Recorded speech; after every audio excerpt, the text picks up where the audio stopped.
Bien-aimés dans le Seigneur, je vous salue au nom de Jésus. Que la grâce de Jésus, notre Seigneur, l'amour de Dieu le Père et la communion de l'Esprit Saint soient votre lot au quotidien. Merci de votre fidélité. Vraiment que Dieu vous bénisse pour tout ce que vous êtes et pour tout ce que vous faites pour son œuvre et pour l'avènement de son royaume. Aujourd'hui encore, je vous reviens pour vous partager vraiment la parole de Dieu.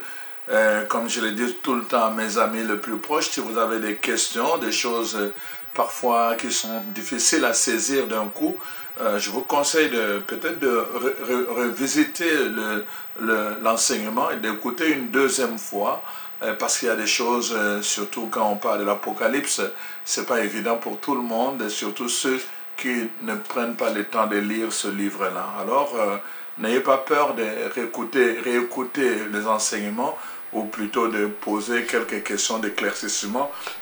Il nous fera toujours plaisir de vous répondre. Alors aujourd'hui, je voulais vous parler de quelque chose que le Seigneur a mis dans mon cœur. Je n'avais jamais pensé parler de cela. Juste à ce que j'ai eu cette révélation moi-même. Je vais vous parler de l'illumination. Et je vais parler vraiment dans le sens biblique. Qu'est-ce que la Bible en dit? On a beaucoup de prophéties sur l'illumination de conscience. J'entends beaucoup de choses que le Seigneur a mis dans le cœur de telle personne. Mais je voulais peut-être aussi recadrer dans la parole de Dieu comment la parole de Dieu nous présente l'état de l'illumination et comment l'histoire aussi, les éléments historiques nous parlent de l'illumination. Alors, moi, je voulais situer dans ce qui m'a été donné l'illumination entre la première mort et la deuxième mort. 2 points, l'illumination. Entre la première mort et la deuxième mort, l'illumination. C'est le thème que je voudrais développer avec vous ici. La première et la deuxième mort. Oui, vous allez me dire que la parole de Dieu dit il est réservé à l'être humain de mourir une seule fois après le jugement. Oui, c'est vrai. Mais vous allez rendre compte avec tous les textes bibliques que, en fait, il y a une première mort et il y a une deuxième mort. En fait, la première mort n'est pas définitive, c'est la deuxième mort qui est définitive pour ceux qui sont condamnés, évidemment, à mourir. Alors nous allons examiner tout cela. Nous allons aussi regarder un coup d'œil sur le plan historique, ce qu'il en est aujourd'hui. Vous allez voir, je vais vous en parler. Non pas dans le sens que c'est vraiment mon point de départ, mais je voulais vous dire que aussi sur le plan historique, il y a des éléments qui convergent à ce que nous appelons l'illumination. Alors, voici. Donc, nous allons... en fait, tout est parti d'un songe que j'ai eu. Il était question, en fait, de... le Seigneur m'a montré quelque chose de vraiment qui m'a presque bouleversé. On était comme une grande vallée, mais d'une immensité, je vous dis. Je ne sais pas, on peut... L'immensité, je dirais, avec mes limites humaines, d'une ville, vraiment une grande ville, mais ça serait comme une vallée. Alors, tout le mort était là, et comme ressuscité. Il y avait une partie des gens qui étaient dans la lumière, vraiment, c'était illuminé, ce n'était pas la pleine lumière, mais c'était vraiment illuminé. Il y avait une autre partie qui était dans la pénombre, dont on ne pouvait pas le voir facilement. Alors, mais une chose est vraie, au milieu de la vallée, comme un stade de football, au milieu de la vallée, il y avait un gros livre. Alors, le livre qui était là au milieu de la vallée, il y avait des lumières qui jaillissaient d'en haut, comme vous voyez, des lumières qu'on met lors des spectacles, mais qui jaillissent. On envoie d'habitude, on envoie nos lumières de bas vers le haut, c'est-à-dire les lumières rouges, jaunes, vertes, bleues, je ne sais pas quelle autre couleur. on le projette vers le haut. Mais ici, c'était le contraire. C'était le haut qui projetait la lumière vers le bas. Et on était dans cet endroit-là, et qu'est-ce qui s'est passé? Le gros livre qui était au milieu, donc, a commencé à s'ouvrir page par page, mais avec vraiment une vitesse. Et chaque page, faisait rayonner. En fait, il y avait un rayonnement de lumière. Chaque page. Et cette lumière commençait, on dirait, à se répandre et à se répandre. Chaque fois que la lumière se répandait, ça devenait comme, on peut dire comme, je peux dire comme la fumée blanche, comme les nuages. Et ça allait vers des gens qui étaient d'abord vers la lumière. Et chaque fois que cette fumée atteignait ces gens-là, tous ces gens étaient transformés en blanc. C'est comme s'ils étaient vêtus de blanc. Donc c'était comme ça. La lumière, donc la parole tournait. Donc ça tournait, les pages tournaient, la lumière jaillissait. Et la lumière commençait à prendre de l'ampleur, Juste ceux qui l'accueillaient étaient habités de blanc.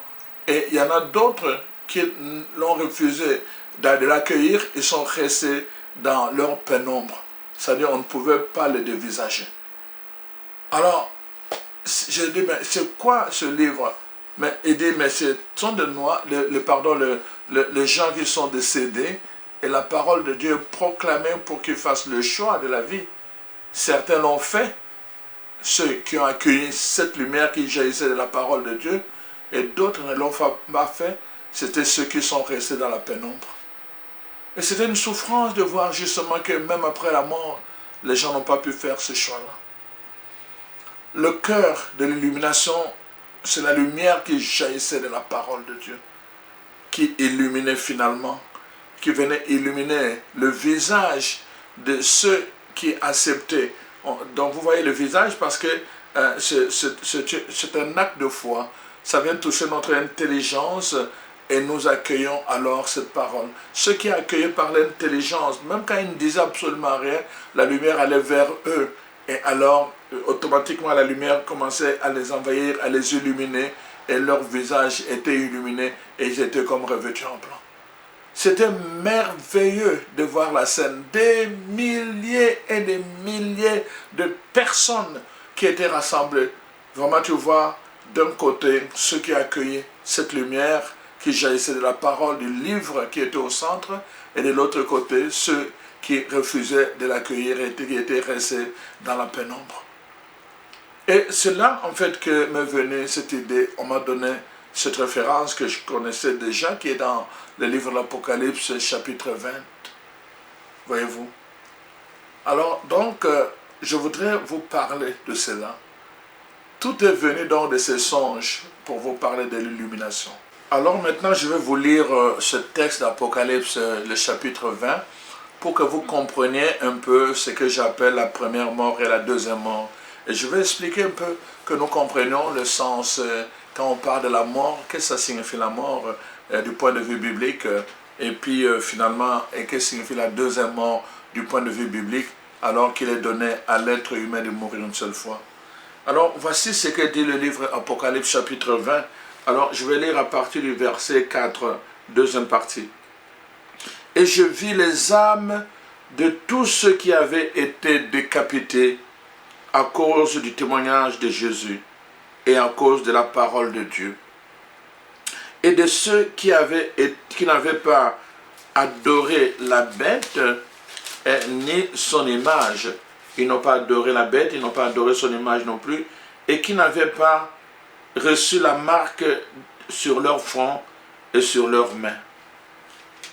Ils revinrent à la vie et ils régnèrent avec le Christ pendant 1000 ans.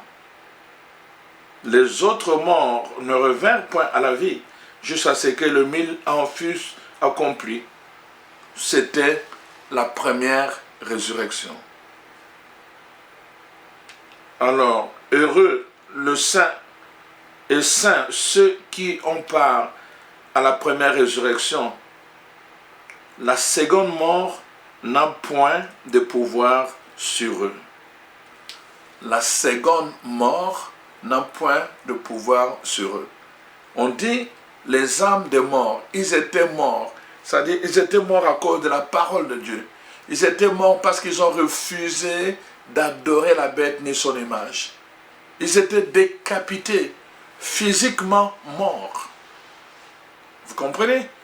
Et la Bible dit, ils ont connu la première résurrection. Et pour régner avec le Christ. Et la parole de Dieu dit, ceux-là, ils ne vont pas connaître la deuxième mort. Ils étaient déjà morts. La Bible dit, il est réservé à l'être humain de mourir une seule fois. Comment ils ne vont pas connaître une deuxième mort? Alors, voici maintenant ce qui va arriver. La parole de Dieu continue. Nous sommes au verset 12. Et je vis maintenant, on a vu le premier, ce sont ceux qui n'avaient pas adoré la bête. Ce sont ceux qui ont été décapités à cause de leur témoignage de vie. Maintenant, on nous parle des autres morts, deuxième catégorie. Donc, je vis les morts, le grand et le petit, donc qui se tenaient devant le trône. Des livres furent ouverts, et un autre livre fut ouvert, celui qui est le livre de vie. Et alors donc, on nous parle de cela. Et voici donc, la parole de Dieu dit au verset 14, à la fin du verset 14, donc, et ceux-là furent jugés selon les œuvres. Et puis finalement, la parole de Dieu dit, c'était la seconde mort. Donc, il y avait d'une part la première mort, donc qui est physique, et d'autre part, il y a la deuxième mort. Donc, c'est pour ça que je vous ai dit qu'en fait, je vous parle entre la première et la deuxième mort, entre les deux, se situe la période qu'on appelle dans la Bible l'illumination. Et nous allons comprendre cela, d'abord sur le plan physique et sur le plan symbolique. Parce que c'est très très important. C'est-à-dire le plan de la vérité biblique d'abord. Il y a une première mort et une deuxième mort. Et sur le plan symbolique, il y a aussi une certaine mort, on va dire une léthargie spirituelle et tout le reste. Et puis une deuxième mort, c'est-à-dire après un éveil. Après, entre les deux, la première et la deuxième mort, il y a toujours ce qu'on appelle un éveil spirituel que nous appelons l'illumination. Alors donc, voici, la parole de Dieu est riche et nous parle de beaucoup de choses. Voilà, je vais continuer à expliquer un peu ce qu'il en est de ces deux morts. Voici ce que la parole de Dieu dit donc dans l'évangile de Jean au chapitre 5, à partir du verset 28. Ne vous étonnez pas de cela, car l'heure vient où tous ceux qui sont dans les sépulcres, dont le mort, entendront la voix du Fils de l'homme et en sortiront. Ceux qui auront fait le bien, n'est-ce pas, bien, ressusciteront pour la vie, mais ceux qui auront fait le mal ressusciteront aussi. Donc, ils vont retourner à la vie. Ils vont retourner à la vie. Donc, voyez-vous, ceux qui auront fait le bien vont ressusciter, ceux qui auront fait le mal vont ressusciter aussi. Après la première mort, tout le monde va ressusciter. Ceux qui ont fait le bien et ceux qui ont fait le mal. Donc, après la première mort, il n'y a pas question de dire qu'on envoie quelqu'un en enfer. Du point de vue biblique, on n'envoie personne en enfer après la première mort. C'est parce que tout le monde doit ressusciter. Après la première mort, il va y avoir une deuxième mort. Mais la deuxième mort n'est pas pour tout le monde. Que nous allons comprendre ces deux-là. La première mort peut être pour tout le monde pour le moment. Parce que avec l'avènement du Fils de Dieu, il y aura des gens qui ne connaîtront même pas la première mort. Voyez-vous? Donc, mais pour le moment, la première mort est pour tout le monde. Josué a dit dans Josué 28, je m'en vais par le chemin de tout le monde. Donc, c'est la voie de tout le monde, première mort. Mais la deuxième mort n'est pas réservée à tout le monde. C'est ça que je veux que vous compreniez dès le départ. C'est pour ça que je vous donne ces exemples. Un autre exemple, n'est-ce pas, je vais prendre dans l'évangile de Matthieu. Voici ce que la parole de Dieu dit dans l'évangile de Matthieu au chapitre 11. C'est Jésus lui-même qui parle, n'est-ce pas, à Capharnaüm. Et toi, Capharnaüm, seras-tu élevé jusqu'au ciel? Non. Tu seras abaissé jusqu'au séjour de mort. Pourquoi? Parce que si les miracles qui ont eu lieu, qui ont été faits au milieu de toi, avaient été faits dans Sodome, elle subsisterait encore aujourd'hui. C'est pourquoi je vous le dis, au jour du jugement, le pays de Sodome sera traité moins rigoureusement que toi. Voyez-vous, Sodome a été détruite. La ville de Sodome a été détruite, c'est-à-dire les gens sont morts. Mais Jésus dit au jour du jugement, ils vont ressusciter. Et ils vont être traités moins sévèrement que Capharnaüm. Pourquoi? Parce que Sodome n'a pas bénéficié de miracles de l'éveil. Sodome n'a pas bénéficié de miracles qui pouvaient éveiller sa foi. Mais Capharnaüm a bénéficié de miracles de la part de Jésus. Beaucoup de miracles qui devaient éveiller sa foi. C'est-à-dire amener à cette illumination intérieure. Malheureusement, n'est-ce pas, on nous dit que Capharnaüm n'a pas pu accueillir ces miracles comme un message qui l'invitait à l'éveil. Et sera jugé plus sévèrement que Sodome. Les deux vont ressusciter, mais un va connaître la deuxième mort. Voyez-vous, Capharnaüm, on a dit, il va être abaissé dans les séjours de mort. Donc, deuxième mort. Voyez-vous. Donc, dès le départ, je voulais partir d'abord de tous ces textes-là pour que vous compreniez pourquoi tout ça. Alors, maintenant, le problème c'est quoi? Le problème c'est que entre la première mort et la deuxième mort, donc d'abord, les gens qui ont connu la première mort, tous ces gens-là n'ont pas connu le Christ. Tous ces gens-là n'ont pas, certains n'ont même pas entendu parler de vrai Dieu. D'autres n'ont pas vraiment connu le vrai évangile. Hein, c'est des gens qui ont appris la piété, mais on ne leur a pas parlé de Jésus. Il y en a qui n'ont même pas connu le Jésus vivant. Ils ont connu le Jésus historique.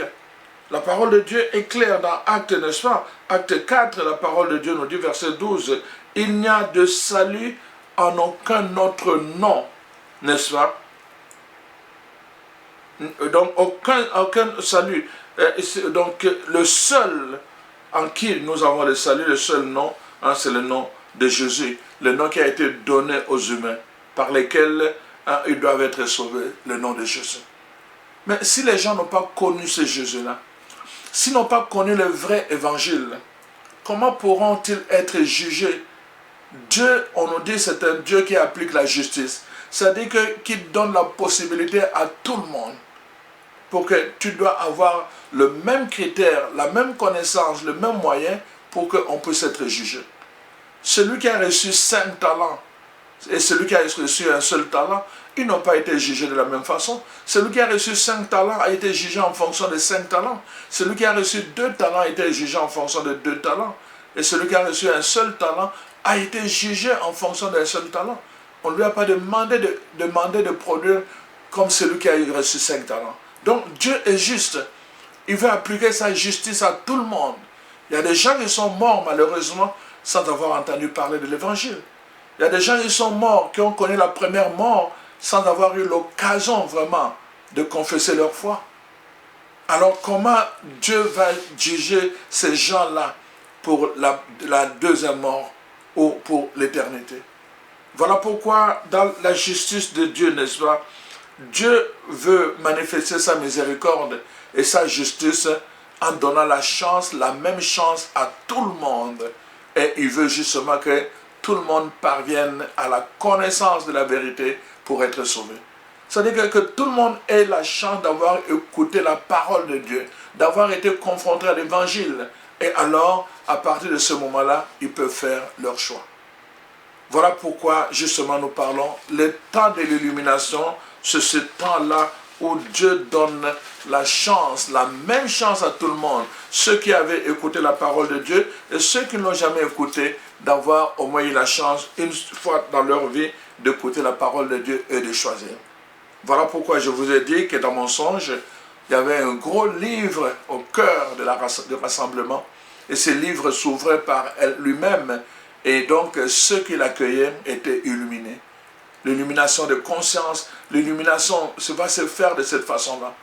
Par la parole de Dieu. On le voit à l'époque de Jésus dans l'évangile de Luc, le chapitre 24, les disciples, on appelle les disciples d'Emmaüs, ils étaient morts spirituellement, ils étaient découragés, ils étaient désespérés. Donc Jésus vient à eux. Et donc, qu'est-ce qu'il va faire entre les deux?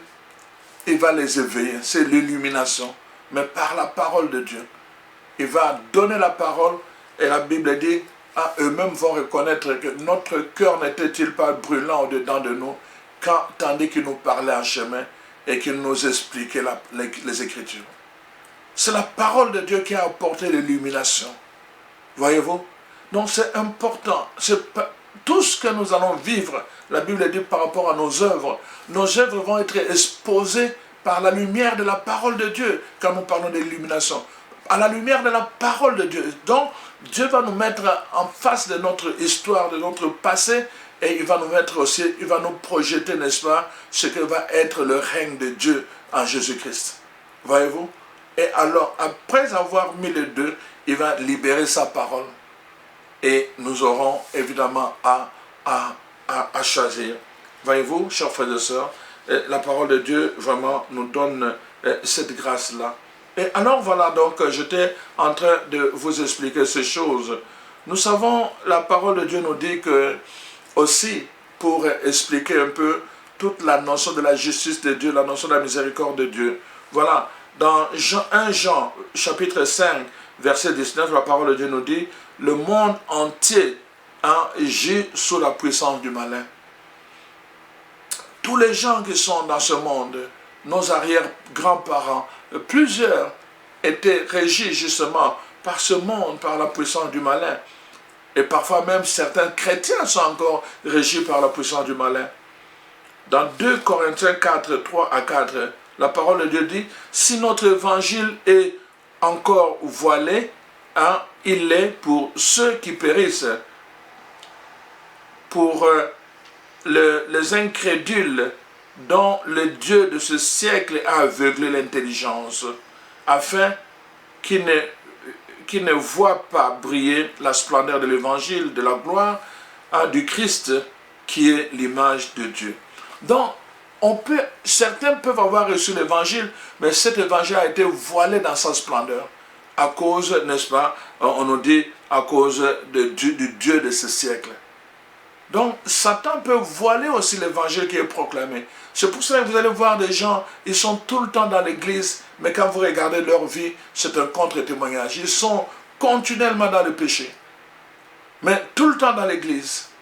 Et vous vous posez la question, comment est-ce possible? La Bible dit, ils ont été voilés, ils portent un voile, ils reçoivent la parole de Dieu, mais cette parole ne peut pas produire parce que leur cœur n'est pas comme la bonne terre. Certains, il y a des soucis de ce monde, d'autres les épines, n'est-ce pas, d'autres la pierre, qui ont endurci leur cœur. Et la parole de Dieu vient, mais ça n'atteint pas les profondeurs. Alors il n'y a pas de racines, voyez-vous. La parole de Dieu nous dit cela. Plusieurs personnes, même des chrétiens autour de nous aujourd'hui, des contemporains, certains reçoivent l'évangile, mais cet évangile n'apporte pas la vie dans leur vie. Ils sont restés le même, comme dit la parole de Dieu dans le livre de Jérémie. Ils n'ont pas changé d'odeur, ils n'ont pas changé de goût pour Dieu et pour le monde. Pourquoi? Parce que le Dieu de ce siècle les a aveuglés, a empêché l'évangile de manifester sa splendeur, la puissance du Christ en eux. Dans Apocalypse 12, verset 9, la parole de Dieu dit, Satan séduit toute la terre par un immense pouvoir et par son influence. Donc on voit que plusieurs personnes sont séduites par les œuvres de Satan. L'occultisme aujourd'hui, dans certains pays, presque en Afrique, beaucoup de chefs d'État sont dans l'occultisme. Les gens sont séduits par l'occultisme. On donnerait un enseignement sur l'occultisme ici. J'aurais des millions de spectateurs, d'abonnés. Mais quand tu donnes l'enseignement sur l'évangile, tu as peine à trouver des abonnés. Voyez-vous, les gens sont séduits par l'occultisme, par l'œuvre de Satan. Alors donc, la plupart de ceux qui sont morts depuis la création d'Adam, n'est-ce pas, jusqu'à nos jours, donc certains ont été aveuglés Et n'est-ce pas? Et on voit vraiment que cette masse d'aveugles, n'est-ce pas, dans l'humanité qui est le nôtre, hein, inclut aussi certains chrétiens, ceux qui se disent chrétiens parce qu'ils vont à l'église, ou parfois même ceux qui se disent pratiquants, des chrétiens pratiquants, certains même qui sont toujours en train de pratiquer, mais qui n'ont pas reconnu le Christ vivant. Voyez-vous, c'est ça en fait que je suis en train de vous dire. Alors, ils ont été tous, n'est-ce pas, ils ont été incapables de comprendre et de vivre selon, n'est-ce pas, le message de l'évangile de Jésus-Christ. Voilà pourquoi, même s'ils sont morts, même s'ils étaient à l'église tous les jours, mais ils sont morts sans avoir été capables de vivre selon, n'est-ce pas, l'évangile de Jésus-Christ. Alors, 1 Corinthiens 2, verset 14 nous dit, n'est-ce pas, l'homme, ils ont demeuré dans l'homme naturel. Or, l'homme naturel n'accepte pas les choses de l'Esprit de Dieu, car elles sont folies pour lui. Donc, ils vont à l'église tous les jours, mais comment ils sont restés dans le naturel. Mais l'homme naturel ne peut pas accepter les choses spirituelles. C'est une folie. Il n'accepte pas. Il préfère aller. Donc, au niveau de l'apparence, dit la parole de Dieu, hein, tu parais vivant, mais tu es mort. Spirituellement mort, mais en apparence, ce sont des pratiquants. Ils vont à l'église. Je vous en parle parce que nous devons faire attention. Voyez-vous? Alors, déjà à l'époque de Jésus, nous voyons que Jésus choisit des apôtres, même déjà quand on regarde l'évangile de Marc, le chapitre 4, Jésus dit quelque chose qui étonne. Il dit à ses apôtres, il dit, voilà, quand les apôtres lui demandent pourquoi tu parles en parabole, il dit, c'est parce qu'à vous, il est révélé. Je peux révéler les choses du royaume, mais pas à tout le monde. Eux, ils ne sont pas encore prêts. Ils ne sont pas encore prêts, parce que si je leur révèle ces choses, ils vont se convertir. Jésus, il y a un temps pour tout. Même si au départ, Jésus avait un message, il donnait le message pour inviter les gens à la conversion, convertissez-vous et croyez à la bonne nouvelle. Mais ce temps-là n'était pas encore le temps de leur conversion. La parole de Dieu dit, il parlait en parabole pour qu'ils ne percent pas, pour qu'ils n'entrent pas dans le secret du royaume. Il est réservé à vous de connaître le secret du royaume, mais pas à tout le monde. Parce que eux, ils auront beau entendre, mais ils auront beau voir, mais ils ne vont pas avoir l'intelligence pour saisir les choses. Et c'est ça, il y a beaucoup de gens autour de nous, depuis la création du monde, les gens qui ont entendu la parole de Dieu, qui ont vu les œuvres de Dieu, mais qui n'avaient pas l'intelligence pour saisir la puissance de ce que Dieu donnait à travers ses œuvres. Voilà pourquoi ils sont demeurés dans la réalité comme des païens, même s'ils avaient reçu le baptême, même s'ils allaient à l'église, même s'ils pratiquaient, ils sont restés comme des païens dans leur mode de vie au quotidien. Alors donc, la parole de Dieu est claire. Donc Jésus va d'abord initier un petit groupe de gens et il va les fortifier. Et après, il va leur donner le pouvoir, l'autorité d'aller maintenant dans le monde entier. Avec quelle mission maintenant? De convertir les gens, les amener au repentir, les amener à la repentance. Jésus va donner maintenant la mission aux 12 et puis aux 72. C'est eux qu'il va envoyer. Mais à son temps, il a parlé en parabole. Il y a un temps pour tout, chers frères et sœurs. Donc Dieu est le maître de temps et de circonstances. Et il a prévu ce temps-là de justice et de miséricorde, où les gens vont connaître la première mort. Et après, le livre sera ouvert. Un temps, n'est-ce pas, d'illumination, où les gens devront choisir, n'est-ce pas. Et après seulement viendra le jugement. Le jugement, soit pour l'éternité, comme la première résurrection, ou encore pour la mort. Mais la mort éternelle, c'est-à-dire qu'il n'y a plus de vie. Pas, on ne parle pas ici d'un lieu où le mort, la mort, par définition, c'est l'absence de vie. Il n'y a pas de vie quand on est condamné à la mort. C'est le salaire du péché, la Bible dit. Le salaire du péché, c'est la mort. Mais cette mort-là, ce n'est pas maintenant. Je commets le péché aujourd'hui, je ne suis pas mort. Mais la mort vient à la fin du jugement. Parce que j'aurai d'abord la chance, je vais mourir physiquement, et ensuite, j'aurai la chance de me repentir quand le livre sera ouvert. Parce que ce livre, la lumière de ce livre va mettre à nu mes œuvres du passé et ça va mettre en lumière ce que Jésus veut établir pour moi. Et j'aurai à choisir. Voyez-vous, chers frères et sœurs, le sens de l'illumination dans la parole de Dieu. il y aura une illumination qui viendra porter ce temps d'évangélisation. Il y aura un temps d'évangélisation, un temps d'éveil. Donc on n'est pas condamné totalement. Il y a un temps qui va venir, un temps de veille, où tout le monde aura la chance d'accéder à la puissance de la parole de Dieu. L'évangile que nous proclamons, c'est d'abord une puissance pour le salut de l'humanité. Tout le monde aura accès à cette puissance-là. Et c'est ça que la parole de Dieu nous dit. Et alors, comme dit la Bible, n'est-ce pas? Donc, nous voyons cela.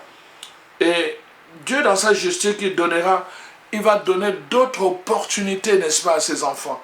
Dieu va donner d'autres opportunités pour que tous ceux, n'est-ce pas, qui n'ont pas eu la chance de le connaître, qui n'ont pas eu la chance de faire le choix pour lui, hein, et qui ont été morts, n'est-ce pas, puissent avoir une dernière chance.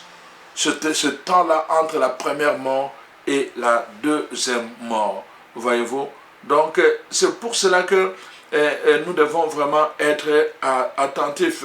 Il y a beaucoup de choses que la parole de Dieu produit. Beaucoup de choses, des signes de temps.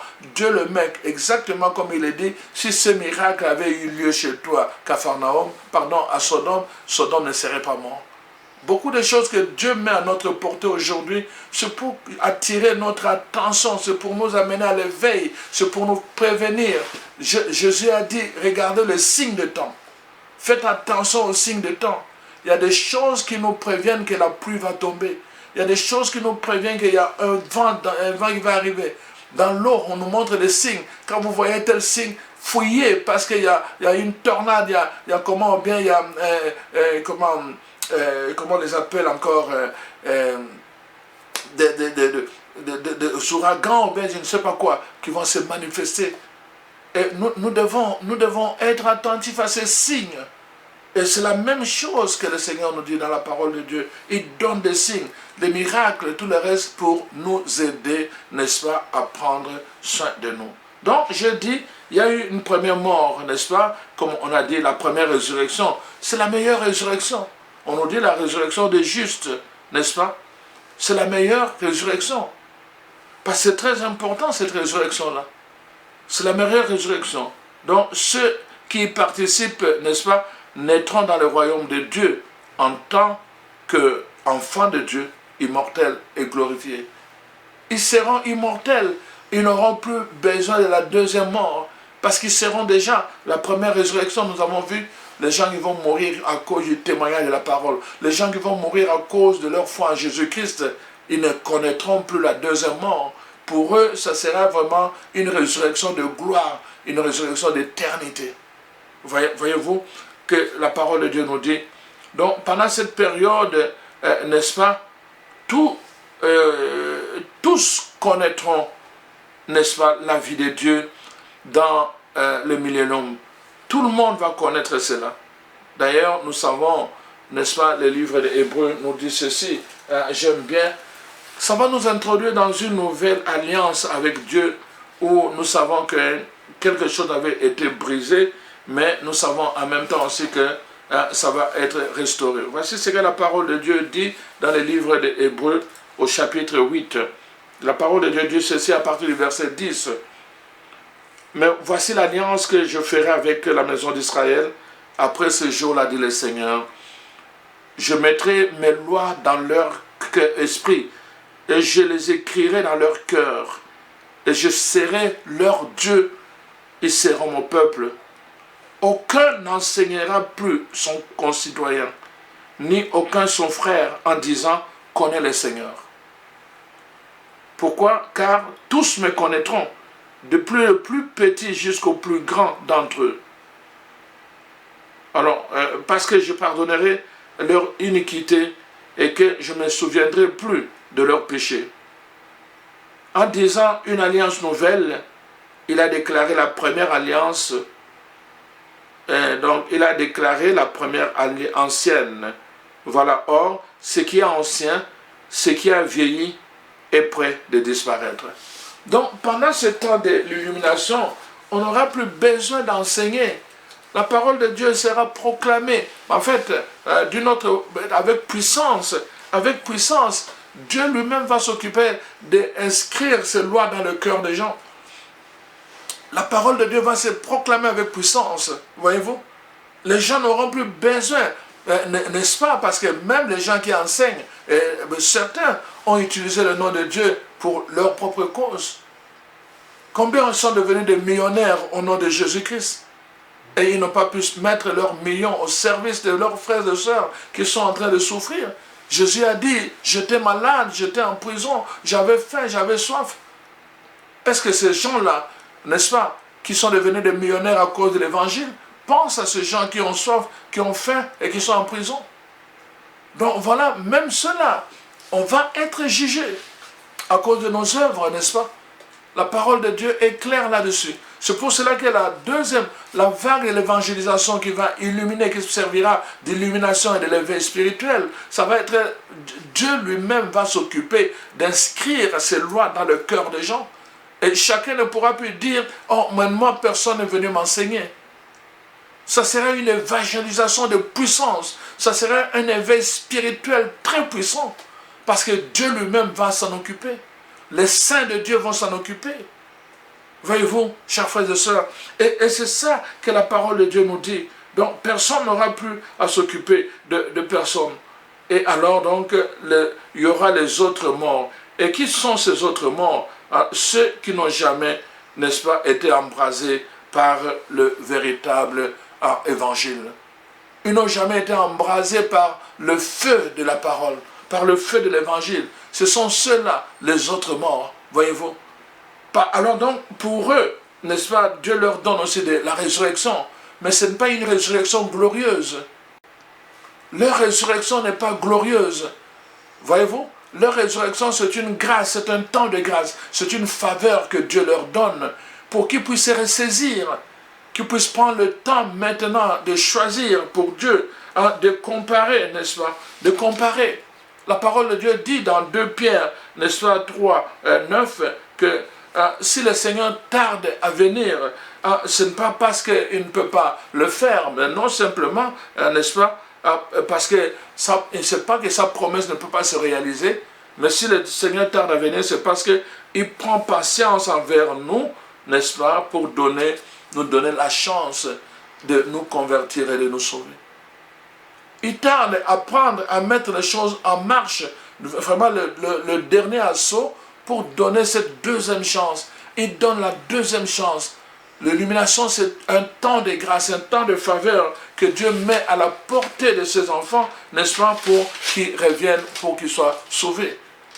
Dieu est préoccupé, je vous ai dit dès le départ, n'est-ce pas, Dieu veut que tout le monde parvienne à la connaissance de la vérité et soit sauvé. Dieu est préoccupé par le salut de l'humanité. Et il veut être juste, et il veut être miséricordieux. Après le temps de la miséricorde vient la justice de Dieu. La justice de Dieu va s'exercer quand tout le monde aura entendu la même parole, le même évangile. Et alors tout le monde va être jugé de la même façon. Voyez-vous, c'est ça la justice de Dieu. Alors donc, c'est très très important, chers frères et sœurs, Dieu prend patience, n'est-ce pas? Je voulais dire, c'est pour permettre le salut par la repentance. Donc voilà un peu, pendant cette période-là qui va précéder, donc les gens seront en face de ce livre qui sera ouvert, ou des livres qui seront ouverts. Donc le livre de vie, les gens seront en face de ces livres qui seront ouverts en fonction du livre de vie. Voyez-vous, les évangiles seront ouverts, les écritures seront ouvertes au pluriel, mais à la fin, chaque fois que j'accepte Jésus, mon nom sera inscrit dans le livre de vie. Et le jugement sera basé sur le livre de vie, non pas sur les livres qui seront ouverts, les autres livres. Voyez-vous? Donc, c'est très très important. Donc, nous voyons que vraiment, donc, dans cette résurrection-là, le reste des morts seront ramenés à la vie physique. Donc, je vis les morts dans Apocalypse 20, 11 à 12.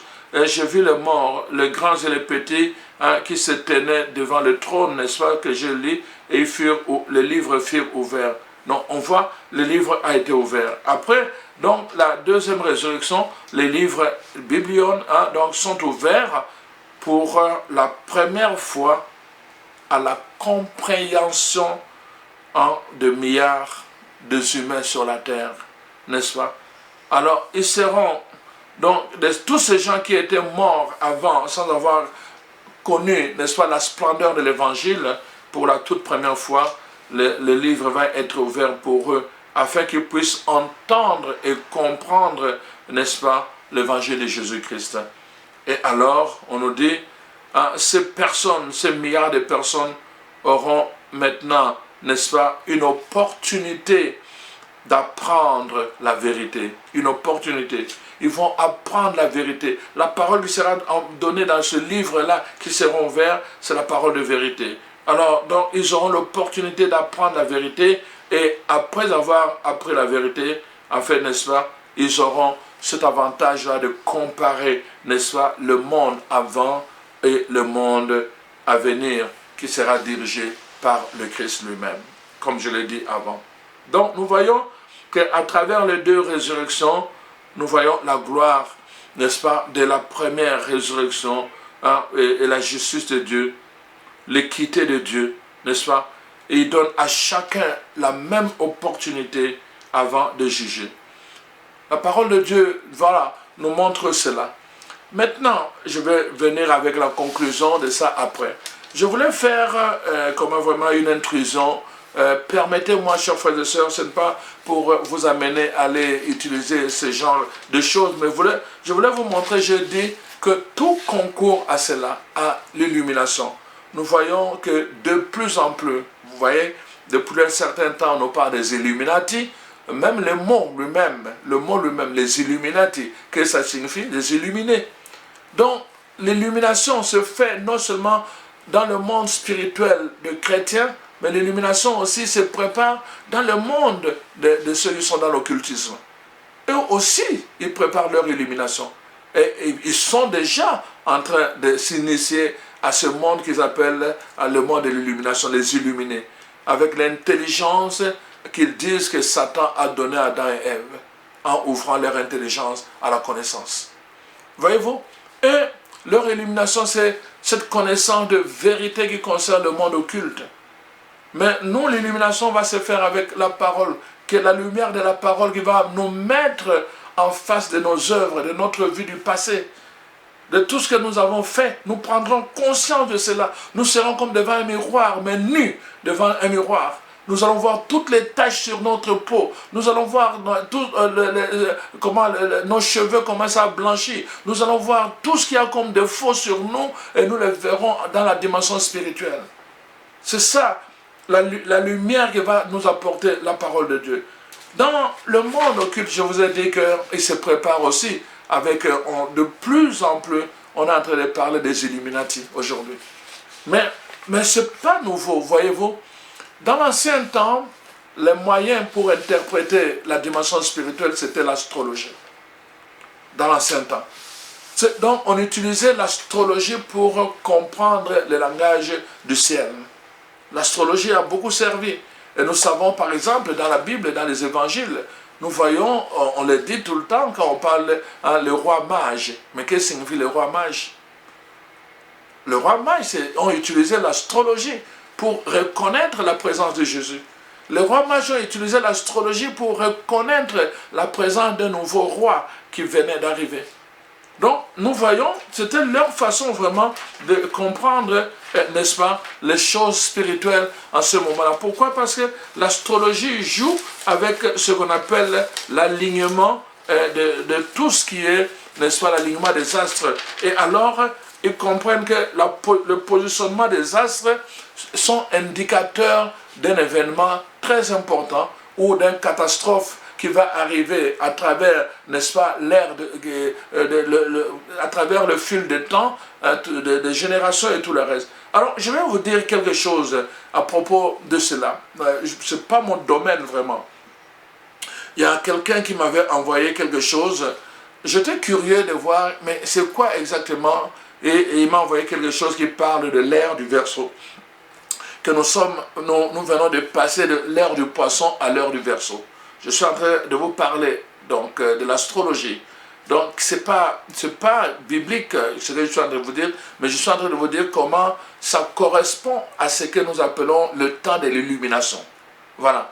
Donc, même ces gens qui sont dans le monde naturel, je vous ai dit dans le monde occulte, ils sont déjà en train de parler à des Illuminati, le temps des Illuminati. Dans le monde naturel, le monde des gens qui essayent d'interpréter les astres, eux aussi sont en train de parler justement de ce temps de réveil. Voyez-vous, il parlait du passage, n'est-ce pas, du poisson vers le passage de l'ère de Verseau. Mais le Verseau vient de verser, du verbe verser. Donc, c'est l'ère où le ciel va de verser, n'est-ce pas, l'onction de l'intelligence, la puissance, la lumière du ciel dans le cœur des humains. Donc, ça, c'est dans le langage naturel. Si on était à l'époque de Jésus, c'est comme ça que les choses allaient se passer. Ils allaient expliquer ce temps comme le temps où, justement, il y aura un éveil spirituel, l'ère du Verseau. Alors, permettez-moi vraiment, c'est juste parce que je pense que c'est important que nous soyons avertis dans tous les sens. Voici ce qui est dit. L'astrologie étudie la précession des équinoxes, un phénomène qui permet de donner une signification aux événements du monde entier. Selon l'interprétation philosophique de l'astrologie, les grandes périodes de notre histoire seraient déterminées par l'alignement du soleil. L'évolution des astres influence en articulant des civilisations entre elles et leur succession. Alors, il dit, que va-t-il se passer avec l'ère du Verseau? Pendant l'ère du Poisson, l'ère qui vient de précéder, donc on considère que de 0 à nos jours, c'était l'ère du Poisson, depuis 2000 ans, hein, et donc prochaine, ça va être l'ère du Verseau. Bon, voilà, ceci. Pendant l'ère du Poisson, la vie était basée sur un système en pyramide. Chaque structure de famille aux religions, en passant par le gouvernement, avait un être suprême, un seul chef, une divinité au sommet. Cette rigidité restreint la liberté et limite la responsabilité de tout à chacun. Donc, les structures verticales ascendantes et descendantes. Voilà. Mais pendant l'ère du Verseau, cette ère sera organisée en réseau horizontal, ouvrant à une véritable égalité. L'ère du Verseau se rattache à l'arbre de vie, à la spiritualité, qui sera très élevée. Tout ce qui est invisible deviendra visible. Le Verseau versera de l'eau, hein, ça sera une fontaine de connaissances et du savoir qui mènera vers l'éveil spirituel. Donc ça sera marqué par un cheminement vers une conscience supérieure. Avec l'ère du Verseau, nous allons vivre des grands bouleversements car ça sera une phase de transition.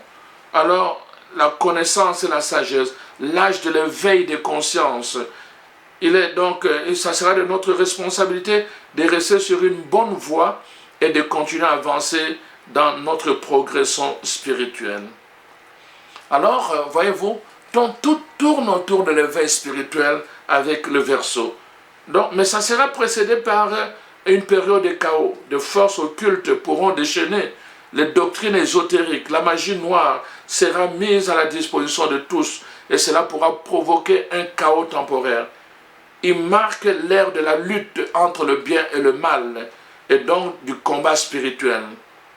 Alors donc, c'est l'ère de la révélation.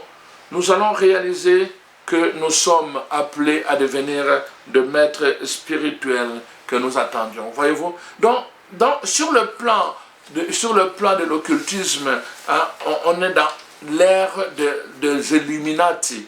Sur le plan naturel, donc les gens qui étudient les astres, nous sommes dans l'ère du Verseau, une ère de l'éveil spirituel, de l'éveil de la conscience. Donc tout tourne vers ce que nous appelons l'illumination de conscience, voyez-vous? L'éveil de conscience, l'illumination de conscience, même sur le plan spirituel, dans le plan de la Bible. Donc ça va être entre les deux. Tout le monde aura la chance. C'est pas le cas. Il y aura un temps de chaos. Vous savez, actuellement, la magie noire est libérée. Allez voir les jeunes, aujourd'hui dans les écoles. Hein, ils étudient la magie noire. Dans une des paroisses où j'étais, mais les jeunes plusieurs jeunes sont accros à la magie noire. Et justement, ça va être de concurrents, de luttes au niveau spirituel, des attaques au niveau spirituel. Je n'ai jamais eu un ministère de délivrance aussi intense que j'ai eu dans cette région-là. Parce que les enfants touchent à tout. Ils vont regarder, même au niveau de l'école primaire, les enfants te parlent, ils dessinent, ils font ceci, qui va rejoindre toujours le monde occulte de la magie noire. Mais après cela, il y aura un éveil. Le temps de l'illumination. C'est ce temps-là, vraiment, qui va nous mettre en face de notre vérité, en face de notre histoire, de notre réalité, des œuvres que nous avons commises. Ça va être étalé comme ça devant nous. Et la parole de Dieu dit, nous allons regarder, nous allons pleurer. Les gens se tourneront leur visage vers celui qu'ils ont transpercé et ils se mettront à pleurer. Nous allons voir le péché que nous avons commis et qui a fait du mal à Jésus. Et nous allons nous mettre à pleurer pendant le temps de l'illumination de conscience. Mais le but n'est pas celui-là, chers frères et sœurs. Il y a des gens qui vont pleurer, mais qui vont s'arrêter juste à pleurer. Voyez-vous? Parce que la Bible dit clairement que, donc, même après cela, il y a des gens qui ne prendront pas la bonne décision. Qu'est-ce qui est dit malheureusement, n'est-ce pas? Malgré cela, hein, donc, même après avoir compris la grâce, et le salut de Dieu, à travers la proclamation de l'évangile de la vérité, n'est-ce pas? Certains choisiront de vivre volontairement dans la rébellion, n'est-ce pas? En refusant d'accepter la grâce et la miséricorde divine. Alors ceux-là vont ressusciter pour, n'est-ce pas, pour le jugement, n'est-ce pas? Et ils vont mourir, mais ils vont mourir et ils vont ressusciter pour le jugement, nous dit là. Donc il y a une troisième résurrection, et donc pour eux, ça va être pour le jugement final. Les méchants, Apocalypse 21:8, les méchants seront jetés dans le temps de feu et seront détruits pour toujours. Je veux que vous compreniez cela. Ils seront détruits pour toujours. C'est-à-dire ils n'existeront plus. Il n'y aura pas un endroit où ils vont encore résister. La mort signifie l'absence de la vie. Les méchants ne vivront plus. Ils seront morts, c'est-à-dire que l'absence de la vie. Il faudrait que ça soit clair. Pourquoi? Comme je vous ai dit, parce que le salaire du péché, c'est la mort éternelle. Romains 6, verset 23. Voilà, chers frères et sœurs, ce que je voulais vous partager aujourd'hui, avec la notion, la conscience, comme l'illumination de conscience. Ça s'est fait dans le monde occulte, ça s'est fait dans le monde naturel, mais ça s'est fait aussi dans le monde spirituel, le monde, n'est-ce pas, chrétien. Nous devons être conscients de cela. Le temps de l'illumination de conscience est arrivé. Donc, il y a eu une mort spirituelle, nous avons vu dans l'Église et à travers le monde, il y a eu une mort spirituelle. Après cette mort, il y a un temps d'éveil qui doit amener à l'illumination, n'est-ce pas, pour que la deuxième mort ne puisse pas être pour nous une conséquence qui nous conduit vers la disparition totale, la destruction éternelle, mais que ça soit pour nous une résurrection de gloire. C'est ma prière pour chacune de vous. Et comme je vous l'ai dit tout le temps, c'est vous qui devez faire le choix. C'est bon d'écouter ceci, cela. C'est bon de m'écouter moi aussi. Mais vous voyez, ce n'est pas moi qui vais provoquer votre illumination de conscience. C'est la parole de Dieu. C'est la parole qui sera ouverte. Prenez le temps d'entrer en communion avec la parole de Dieu. Prenez le temps de développer une relation avec cette parole, parce que c'est elle qui va permettre cette lumière qui va illuminer votre conscience. La parole de Dieu, l'éveil par l'évangélisation, c'est-à-dire l'évangile de la vérité. Je vous encourage tout le temps. Vous pouvez écouter plusieurs personnes, vous pouvez écouter plusieurs prophéties, mais n'oubliez pas d'abord la première prophétie, qui est la parole de Dieu, parce qu'elle est vraiment une assurance, parce que c'est une parole inspirée. C'est ça qui nous donne l'assurance, nous ne pouvons pas nous tromper, parce que c'est une parole inspirée. Entre la première mort, que ce soit sur le plan physique ou sur le plan symbolique, et la deuxième mort, il y a le temps de l'illumination de conscience, et nous sommes parmi ce temps-là. Alors que le Seigneur vous bénisse, chers frères et sœurs. J'espère vous avoir apporté un peu de lumière, mais il y a beaucoup à dire, que l'Esprit Saint lui-même puisse vraiment vous amener à vous préparer à ce temps de l'illumination de conscience et à prendre la bonne décision pour une résurrection glorieuse. Au nom de Jésus, soyez bénis. Amen.